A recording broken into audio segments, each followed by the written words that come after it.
जब आप किसी बॉडी को हीट देते हैं तो उसका टेम्परेचर राइज होता है। किसी सॉलिड को आपने हीट दिया उसके मेल्टिंग पॉइंट पर तो उसकी स्टेट चेंज हो गई।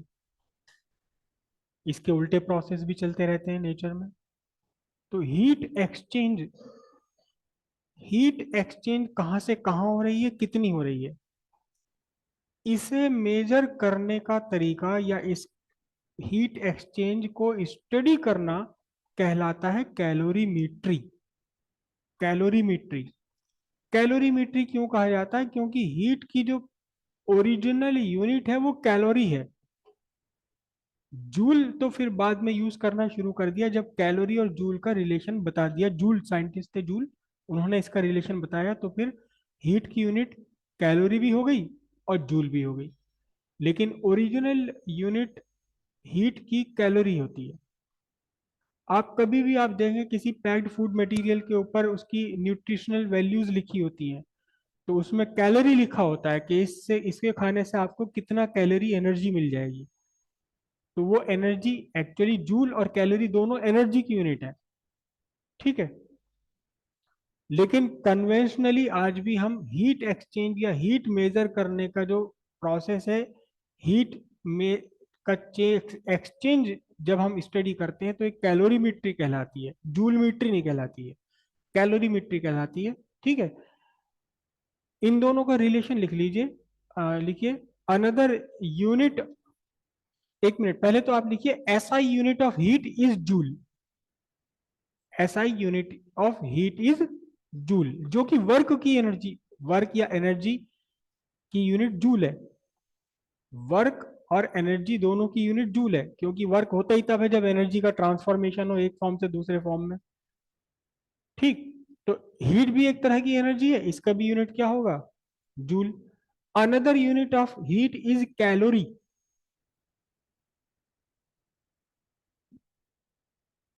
1 कैलोरी इक्वल्स 4.186 जूल। अब लिखिए आप calorimetry. Calorimetry calorimetry observation and determination of heat between two bodies is called calorimetry. The instrument used is called calorimeter.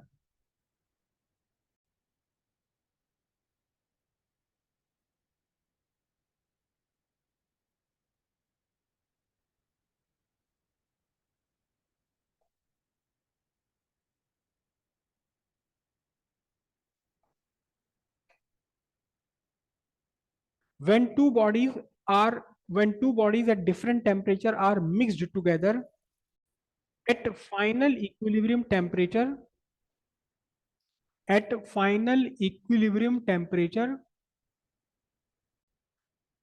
heat gained by cold body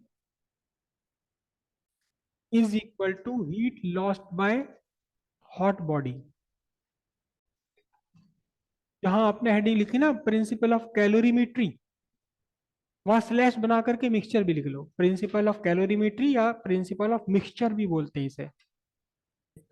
5 kilogram of boiling water is mixed with 10 kilogram of cold water at 20 degree Celsius. Find the final equilibrium temperature of mixture. Specific heat capacity of water is 4186 joule पर KG पर degree Celsius. ये 4186 तो precise है बिल्कुल। ज्यादातर इसको 4200 ले लिया जाता है, 4200 भी ले लिया जाता है। तो अगर कहीं किसी क्वेश्चन में आपको न्यूमेरिकल में 4200 लिखा हुआ मिले तो अपना दिमाग नहीं लड़ाना है। जैसा लिखा है, जैसा कहा गया वैसा ले लो, उसको वैसे ही कंसिडर कर लो। तो आप मुश्किल बना लेते हैं। मास ऑफ हॉट वाटर कितना है? 5 kg। Temperature of hot water θ1 कितना है? 100 डिग्री सेल्सियस। ठीक है। मास ऑफ कोल्ड वाटर कितना है? 10 kg।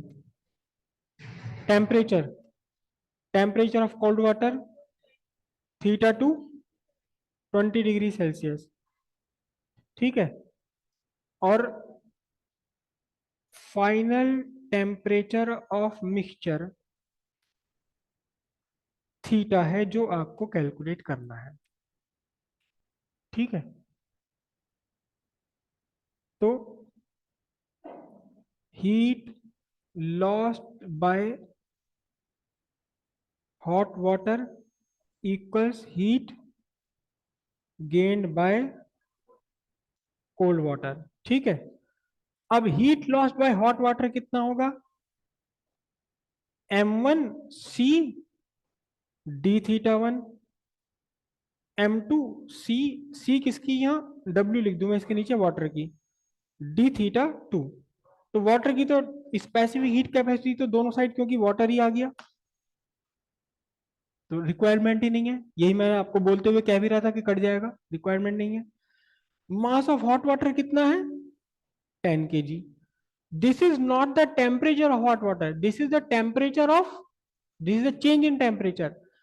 अब पानी पानी गर्म पानी 100 डिग्री पर था और जब ठंडा मिला है तो फाइनल टेम्परेचर उसका थीटा हो गया, यानी 100 डिग्री वाला पानी कहां तक डिक्रीज हो गया टेम्परेचर उसका? जब ठंडे पानी में मिला तो उसका टेम्परेचर कम हो गया।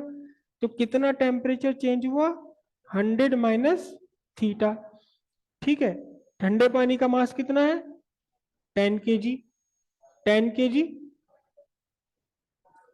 अच्छा यहाँ इसका 5 kg, हॉट वाटर का 5 kg, ये 10 kg। अच्छा 10 kg वाले वाटर का टेम्परेचर कितना था? 20। जब इसमें गर्म मिला है तो इसका टेम्परेचर बढ़ गया ना, बढ़कर कहाँ पहुंच गया? थीटा पहुंच गया। तो कितना टेम्परेचर में कितना चेंज आ गया? Theta minus 20।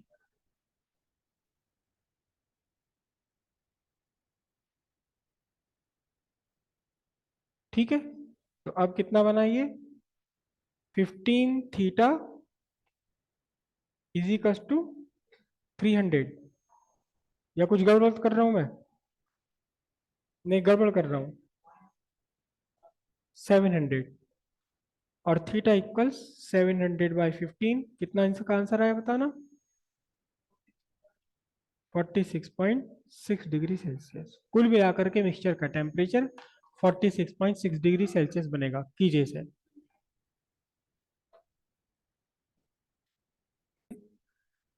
An iron piece of 250 gram is heated in a furnace and dropped in 2 kg of water at 20 degree Celsius. ये वाटर का टेम्परेचर गिवन है आपको 20 degree Celsius. The temperature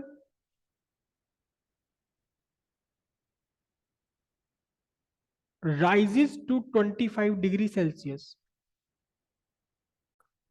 Find the temperature of furnace. Specific heat capacity of water is 4200 joule per kg. Specific heat capacity of iron is 450 joule per kg. इसके लिए hint आपको iron का initial temperature यहां आपको calculate करना है, right. साथ में आपको आयरन का मास गिवन है ग्राम में, लेकिन स्पेसिफिक हीट कैपेसिटी गिवन है केजी में, तो आपको मास कन्वर्ट करना पड़ेगा केजी में।